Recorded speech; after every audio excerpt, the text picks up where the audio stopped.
আসসালামু আলাইকুম রহমতুল্লাহি ওয়া বারাকাতুহু। আশা করি আপনারা সবাই ভালো আছেন। তো আজকে আমি আপনাদের সাথে একটা বিষয় নিয়ে আলোচনা করব। তো আজকে আমাদের আলোচনার বিষয় হলো হোয়াট ইজ ওয়েলটি, ওয়েলটি কি, ওয়েলটি কি কাজ করে এবং ওয়েলটি কেন ব্যবহার করা হয়। তো চলুন শুরু করা যাক। তো চলুন প্রথমে জেনে নিই যে ওয়েলটি কি।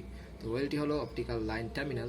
এটি মূলত ফাইবার অপটিক নেটওয়ার্কের মধ্যে একটি প্রধান ডিভাইস হিসেবে কাজ করে, অর্থাৎ জিপন এবং ইপন গিগাবিট প্যাসিভ অপটিক্যাল নেটওয়ার্ক এবং ইথারনেট প্যাসিভ অপটিক্যাল নেটওয়ার্ক সিস্টেমের মতো ব্যবহার করা হয়। এটি আইএসপি নেটওয়ার্কের সাথে আমাদের যে ক্লায়েন্টের নেটওয়ার্কটি আছে তার সাথে সংযোগ স্থাপন করে এবং ডাটা ট্রান্সমিশন নিয়ন্ত্রণ করে থাকে। তো চলুন এবার জেনে নিই যে ওয়েলটি কী কী কাজ করে থাকে। তো ওয়েলটি ডাউনলিঙ্ক ডাটা গ্রহণ করে থাকে, অর্থাৎ আইএসপি থেকে গ্রাহকের কাছে ডেটাটি পাঠানো হয়, যেটি এই গ্রাহক এন্ডে অনুতে রিসিভ করা হয়। সেটিকে মূলত বলা হয় আপনার ডেটা ডাউনলিঙ্ক প্রেরণ। এবার চলে আসি যে আপলিঙ্ক গ্রহণ বলতে কি বোঝানো হয়, অর্থাৎ আপনার আইএসপি থেকে যে ডাটাটি আপনার ক্লায়েন্টের কাছে আছে, ক্লায়েন্টের অনুতে রিসিভ করা হয়, সেটিকে মূলত বলা হয় আপলিঙ্ক গ্রহণ।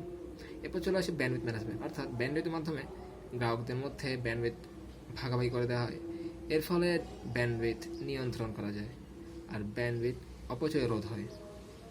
এরপর চলে আসি নেটওয়ার্ক নিরাপত্তার দিকে।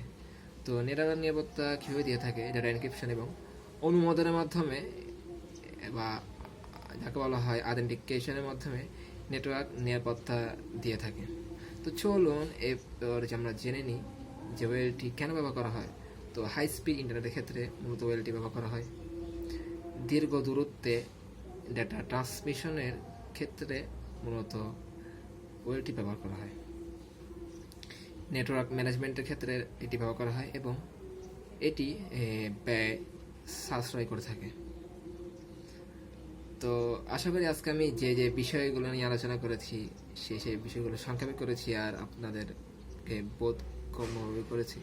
তো আশা করি আপনারা ভিডিওটি দেখে আমার যে টপিকগুলো নিয়ে আলোচনা করেছি সেগুলো বুঝতে পেরেছেন।